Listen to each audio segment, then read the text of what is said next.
Hello दोस्तों, देखिए ये है causes of downfall of Buddhism. मतलब कि क्या है कि बुद्धिज्म जो है, जो बौद्ध धर्म है उसका पतन क्यों हुआ, आखिर क्यों विदेशों में इसका आज भी बोलबाला है लेकिन भारत में ये पूरी तरह से अपनी पकड़ उतनी नहीं बना सका है। अस्तित्व आज भी लोग सम्मान करते हैं जितने सनातनी हैं। मैं खुद बौद्ध धर्म का, क्योंकि एक वैज्ञानिकता के आधार पर वो एक धर्म था और जहां पर आडंबर नहीं था, साधारण लोग ज्वाइन कर सकते थे, किसी तरह का कोई दिखावा नहीं था, शांत जीवन, सुखी जीवन, ये सब चीजें मैंने उनसे महसूस की। और वो अंतरात्मा पे काम करते थे, वर्क करते थे, ताकि इनर पीस मिले, लोगों को वास्तविक पता चले कि जीवन क्या है। ठीक है, देखिए बुद्धिज्म कैसे आया और कैसे फॉल हुआ उसको कम समय में बताऊंगा, पूरा वीडियो ध्यान से देखिएगा।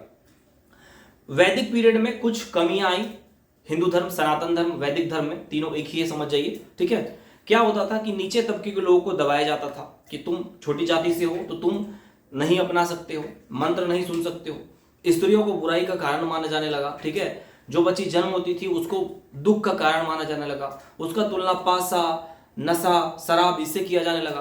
तो बार बार किसी छोटे ही आदमी है, मान लीजिए आपके अनुसार छोटा समझो, उसका अपमान करिएगा तो बुराई होगा। तो उसी समय बुद्धिज्म और जैनिज्म का उत्पत्ति हुआ, तो लोग इससे अट्रैक्ट हुए। भारत में मुसलमान के लोग तरफ इस्लाम धर्म में क्यों अपना, एक तो वो तलवार लेके घुसे, दूसरी बात है कि आज भी देखिएगा ऊंचे कास्ट के लोग, तुम छोटे कास्ट जिसको मानकर उसको बोलते तुम तुच्छ प्राणी हो, दूर रहो। तो जब आप किसी का अपमान कर रहे हैं, उधर से इस्लाम आया, बोलेगा तुम आओ, तुमको हम राजपाट का जगह देंगे, ऊंचा पद देंगे, तो कौन नहीं जाएगा। बात समझिए इस बात को। ठीक है, मजबूरी हो जाती है, उसके बच्चे हैं, उनको पालना है, पोसना है, बहुत सारी चीजें होती है, परिस्थितियां होती है, क्या एनवायरमेंट है, समझिए। तो कमियां थी हिंदू धर्म में, वैदिक धर्म में, इसीलिए बुद्धिज्म और जैनिज्म आया। लेकिन कोई भी चीज अगर राइज करता है तो उसका डाउन आता ही आता है। तो कभी भी आपके सामने कोई बहुत तेज से उछल रहा है, ठीक है, तेज अगर कोई है, ऊपर उठ रहा है, उसमें अहंकार नहीं है, तो समझिए उसका रफ्तार स्थायी है। उसमें जहां अहंकार आया कि मैं सर्वश्रेष्ठ हूं, ठीक है, हम ब्रह्मस्मि, मैं ही ब्रह्म हूं, तो समझ जाइए कि बहुत जल्द उसमें एरोगेंस आ गया कि मैं ही सब कुछ हूं, तुम कुछ नहीं। समझ जाइए कि उसका डाउनफॉल होना तय है। तो बुद्धिज्म का डाउनफॉल क्यों हुआ, आप समझिए बात को, कि बुद्धिज्म आया था एक अलग धर्म, वैदिक धर्म का विरोध करते हुए, ठीक है, लेकिन बाद में आगे जाके क्या हुआ कि इसमें हिंदू देवी देवताओं की पूजा की जाने लगी, मतलब उनको स्वीकार किया जाने लगा बाद में जाके, लंबे समय के बाद। ठीक है, वज्रयान जो शाखा है, बाद में ये कई भागों में बढ़ गए, हीनयान, महायान और वज्रयान। तो वज्रयान में टोना टोटका शुरू हो गया, नहीं होता है कि झाड़ फूक करना, वो चीजें शुरू हो गई। तो बुद्धिज्म इसके लिए जाना नहीं जाता था, ठीक है, वो ध्यान पर फोकस करते थे, इनर पीस पे फोकस करते थे। जब टोना टोटका हुआ तो लोगों का ध्यान हटा, तो लगे फिर यार जो हमारा हिंदू धर्म में जो किया जाता है उससे इसमें फर्क क्या है, तो लोगों का अट्रैक्शन घटने लगा, इससे आकर्षण। देखिए जब भी कोई चीज प्योर होती है तो उस पर लोग अट्रैक्ट होते हैं, जब उसमें मिलावट होने लगती है तो लोग क्या करते हैं, उससे हटते हैं। जैसे कि मान लीजिए कोई गोल्ड है तो आप उसको महंगा पैसा दे खरीद रहे हैं, लेकिन मिलावट हो जाती है तो नॉर्मल वैल्यू घट जाती है। कोई किसी का बिहेवियर बहुत साफ सुथरा है, वो अच्छा है, तो आपको लगता है वो अट्रैक्ट कर रहा है, लेकिन उसमें मिलावट हो गया, मान लीजिए किसी का चरित्र में ही मिलावट है, ठीक है, तो क्या होता है फिर उसके तरफ से लोग आकर्षण या भरोसा कम होने लगता है कि यार इसमें तो मिलावट है, क्या इस पर ट्रस्ट किया जाए। ठीक है, अब देखिए दूसरा कि भ्रष्टाचार होने लगा, ये लोग धन संग्रह करने लगे, ठीक है, बौद्ध धर्म में। और बौद्ध मठ के अंदर में क्या होता था, जो लेडीज और जेंट्स होते थे वो उनमें प्रणय संबंध होने लगा, मतलब आपस प्रेम में इन्वॉल्व होने लगे। तो बुद्धिज्म क्या है, एक सन्यास का संग्रह समझ जाइए, जहां पर लोग ध्यान लगाते हैं, ठीक है, धर्म की बातों को जानते हैं, शरीर की आंतरिक चीजों को समझने की कोशिश करते हैं, ठीक है, भोग विलास से दूर हटते हैं, दिखावा से। अब यहाँ अगर आप लव अफेयर, ठीक है, चीजें अगर ज्यादा बढ़ने लगी तो आम जनता पर या आम लोगों पर इंपैक्ट पड़ेगा कि फिर जो बुद्धिज्म जो मूल धर्म है और जो साधारण जो जीवन जीवन इसमें फर्क क्या रह गया, समझ गया। तो ये अट्रैक्शन यहां से बढ़ने लगा। दूसरा कि जब हिंदू में कुछ कमियां आई वैदिक धर्म में, तो बुद्धिज्म आया, लोग इसके तरफ अट्रैक्ट हुए।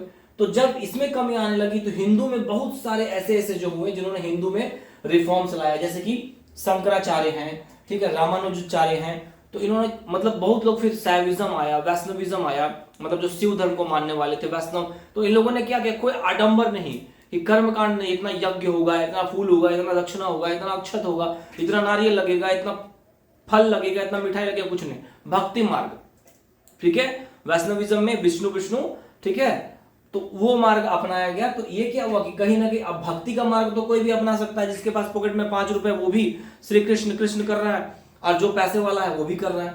लेकिन जब यज्ञ करवाने की बात होती है तो यज्ञ में यज्ञ आहुति जाती है, यज्ञ का मंडप बनाया जाता है, उसमें कई पुजारी बुलाए जाते हैं, उसके लिए खर्च होता है। ठीक है, तो ये सब चीजें थी। ठीक है, तो हिंदू भी रिफॉर्म करना शुरू किए और ये ऑलरेडी कमजोर हुआ था बुद्धिज्म।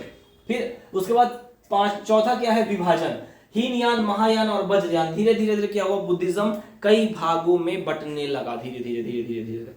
ठीक है, तो जब बंटने लगता है, जैसे कि पॉलिटिकल पार्टियां कैसे विभाजित हो जाती है, तो इस तरह से एक कमी ये भी था इसके विभाजन का। ठीक है, उसके बाद है नो किंग सपोर्ट। पाल वंश का जो शासक था, पाल वंश के शासक तक में क्या हुआ, बुद्धिज्म को संरक्षण मिलता। बात समझिए इस बात को। सपोज दैट मैं ऋषि मुनि हूं, मेरा काम है तपस्या करना या तप करना। ठीक है, मैं तलवारबाज में एक्सपर्ट नहीं हूं, तो कई बार जो प्रबुद्ध व्यक्ति होते हैं, जैसे कि मान लीजिए प्राइम मिनिस्टर को आप तलवार लेके बॉर्डर में भेज दीजिएगा, मैं 4 लोग का सर उड़ा दूंगा, पॉसिबल नहीं है। प्रेसिडेंट को भेज दीजिएगा द्रौपदी मुर्मू जी को, पता लगेगा कि वो किसी को गन से शूट कर रही है, स्नाइपर से, ऐसा नहीं है। तो जब प्रबुद्ध व्यक्ति होते हैं, समझदार होते हैं, बुद्धिमान, चिंतनशील होते हैं, उनको प्रोटेक्शन दिया जाता है और देना चाहिए। तो जब इनका प्रोटेक्शन नहीं मिलने लगा राजाओं के द्वारा से, तो जब प्रोटेक्शन नहीं मिलेगा, प्रोटेक्शन मतलब क्या, पैसा, सेना का सपोर्ट, ठीक है, जानवर का सपोर्ट, उनके द्वारा निवास स्थान बनाया जाना, समय समय पर भोजन का प्रबंध करना, सम्मान देना उनको, उनकी रीतियों को फॉलो करना, दरबार में बुलाकर सब जगह घुमाना, सम्मान देना, ये सब चीज समझ गए। तो ये भी नहीं मिलेगा।